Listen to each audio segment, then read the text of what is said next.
For years, Syria has been synonymous with conflict and loss, a nation defined by war and suffering. But today, in late summer 2025, a fragile new chapter is unfolding. The dust is settling, and life is quietly returning to streets once silenced by violence. Syria is more than a war zone. It's a mosaic of ancient history and resilient people rebuilding, brick by brick. This journey isn't about forgetting the past, but understanding how it shapes the present. I'm here to meet those who endured, to walk the revived souks, and to witness a country in transition. This is Syria at a crossroads, where echoes of pain meet the hopeful whispers of a new beginning. In December 2024, Syria's political landscape changed overnight, sending shockwaves through the region and the world. For years, the country had been defined by conflict, uncertainty, and the iron grip of the Assad regime. But suddenly, the unthinkable happened. The Assad regime fell, and with it, decades of authoritarian rule came to an end. Across the country, people poured into the streets, some in disbelief, others in jubilation, as old symbols were dismantled and a new chapter began. The sight of the Free Syria flag flying high over Damascus became a powerful symbol of hope. It marked not just the end of an era of fear, but also the beginning of a new, uncertain journey. For many Syrians, it was the first time in years they could imagine a future shaped by their own voices. An interim government now guides the country, working to build trust and stability. In community halls and government offices, Syrians are debating, planning, and dreaming together. There is a cautious optimism in the air, as people begin to believe that real change is possible. Airlines are resuming flights to Damascus, and tourism operators are making plans to return. After years of isolation, Syria is slowly reconnecting with the world, opening its doors to visitors and investors who had long stayed away.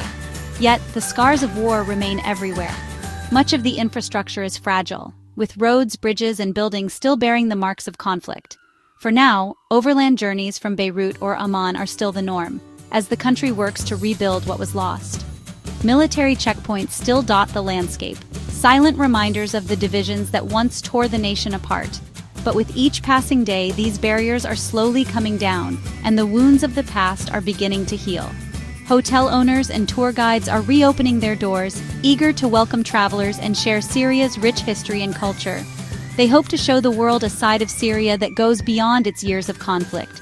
The desire is not to erase the memory of war, but to reclaim the future. Syrians are working together to restore their landmarks, rebuild their communities, and tell a new story, one of resilience, hope, and a nation determined to rise again. Reopening Syria comes with real risks. Security remains unpredictable, and Western governments still advise against all travel. Dangers like unrest, terrorism, and unexploded ordnance are ever present, especially outside major cities. Standard travel insurance is void here. Specialist coverage is costly and limited. With little or no consular support, travelers are on their own if trouble arises. Infrastructure is patchy: power cuts, scarce clean water, unreliable internet.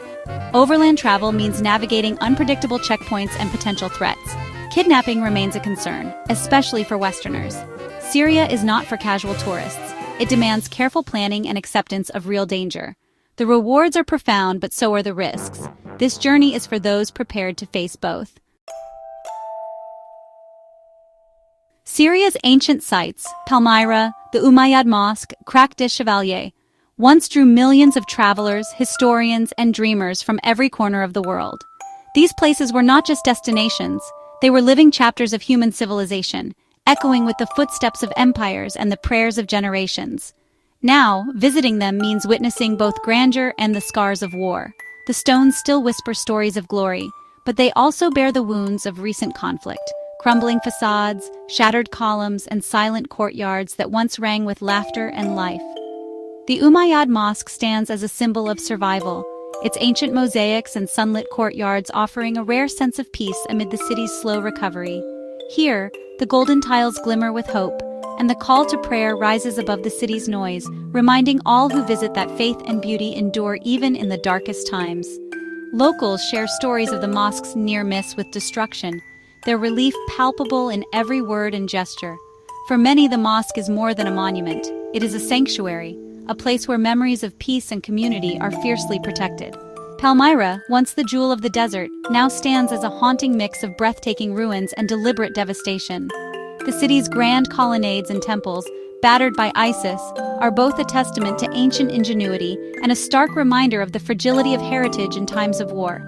Restoration is slow but determined, a refusal to let history be erased. Teams of archaeologists, craftsmen, and local volunteers work tirelessly, piecing together fragments of the past, stone by stone, with a quiet resolve that speaks volumes about the human spirit. In Aleppo, the ancient souk is rising from the rubble. Merchants rebuild their stalls, and the scent of spices returns to the air. The market, once a vibrant artery of commerce and culture, is slowly regaining its pulse as old vendors and new faces alike bring life back to its winding alleys. Walking these streets is to witness resurrection, history being reclaimed, not just preserved. Every repaired archway and bustling shop is a declaration that the city's spirit cannot be extinguished, no matter how deep the scars. These sites are more than relics. They're living testaments to resilience. They are places where the past and present meet, where stories of loss are balanced by acts of renewal, and where every visitor becomes part of an ongoing narrative of survival. Each stone, each rebuilt stall, tells a story of survival and hope. The hands that rebuild are guided by memory and by dreams for the future, ensuring that Syria's heritage is not just remembered, but lived. Syria's heritage endures, shaped by both its past and its people's determination. The work of preservation is not only about saving stones, but about nurturing identity, pride, and the promise of a better tomorrow. Here, history is alive, and recovery is a daily act of courage. In every effort to restore, rebuild, and remember, Syrians are forging a future where the lessons and beauty of the past continue to inspire generations yet to come. To truly understand Syria, you must listen to the voices of its people, their stories, their struggles, and their dreams for the future. It is in their words and actions that the real Syria is revealed, far beyond the headlines and images of conflict. In the revived markets of Damascus and Aleppo, life pulses with renewed energy. Every shopkeeper, every vendor carries a story etched by hardship and hope. These markets, once silenced by war, now echo with laughter, bargaining, and the sounds of daily life returning. Take Hassan, a spice merchant whose family stall stood empty for years. He reopened not for profit but to reclaim a sense of normalcy and identity. For Hassan, each jar of spice is a memory, a connection to his ancestors, and a symbol of resilience. Artisans like Miriam, who crafts exquisite mother-of-pearl boxes, kept their traditions alive in secret workshops, even when it was dangerous to do so. For her, the act of creation is both a form of resistance and a source of comfort, a way to preserve her heritage and pass it on to the next generation. Now, as visitors slowly return, these crafts are more than souvenirs. They are lifelines, providing income for families and helping to safeguard Syria's rich cultural legacy. Each piece tells a story of survival and pride. Across the country, bakers knead dough before dawn, booksellers arrange shelves with care, and artisans weave, carve, and paint. Their daily work is an act of quiet defiance against the forces that tried to tear their society apart, a testament to their determination to rebuild. Hospitality remains a cornerstone of Syrian life. Whether in a bustling city or a quiet village, Syrians welcome guests with tea, homemade snacks, and heartfelt stories. Sharing food and conversation is a way to connect, to heal, and to celebrate the endurance of their culture. Syrians seek connection, not pity. They want the world to see their strength, their kindness, and their unwavering hope. They are survivors, not victims. People who have endured unimaginable challenges, yet still find reasons to smile and reach out to others. Their resilience is woven into the fabric of daily life. In every neighborhood, you see people rebuilding, working, and supporting one another. A quiet but powerful defiance against despair and loss. Meeting the people of Syria reveals an unbreakable spirit at the heart of the nation's recovery. Their courage, warmth, and hope light the way forward, inspiring all who encounter them. For a country where poverty is widespread, tourism is more than welcome. It's essential. Every dollar spent helps families rebuild, supports local businesses, and preserves traditions. Hiring local guides, buying crafts, and eating in family-run restaurants directly benefits communities. Tourism's revival creates jobs and injects much-needed currency into struggling economies. Responsible travel means choosing local over corporate, ensuring your impact is positive and direct. Visitors become partners in Syria's recovery, empowering the people whose resilience defines the nation. Is it ethical to visit Syria so soon after conflict? The answer isn't simple. Critics warn of dark tourism and the risk of normalizing trauma, while others see travel as solidarity and support. Visiting with humility and a desire to learn can be a powerful act, if done responsibly.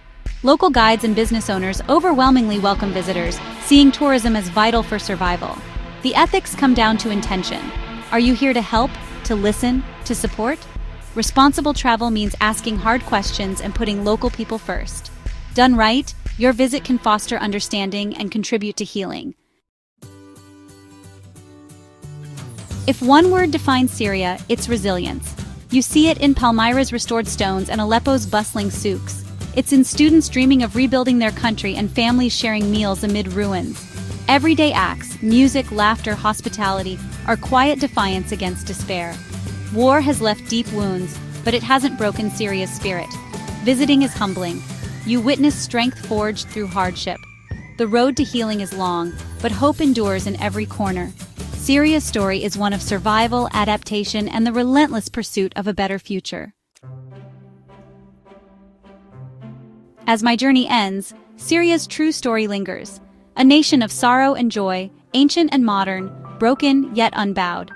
Beyond headlines, you find people striving for peace, connection, and dignity.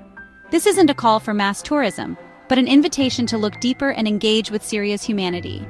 Support can mean reading Syrian authors, donating to aid groups, or, for the prepared few, visiting with care. The most valuable thing you bring is an open heart. The most valuable thing you take is understanding. Travel at its best is about connection and shared humanity. As Syria steps back onto the world stage, it extends a hand of friendship. By learning, supporting, and bearing witness, we can all help this ancient land heal.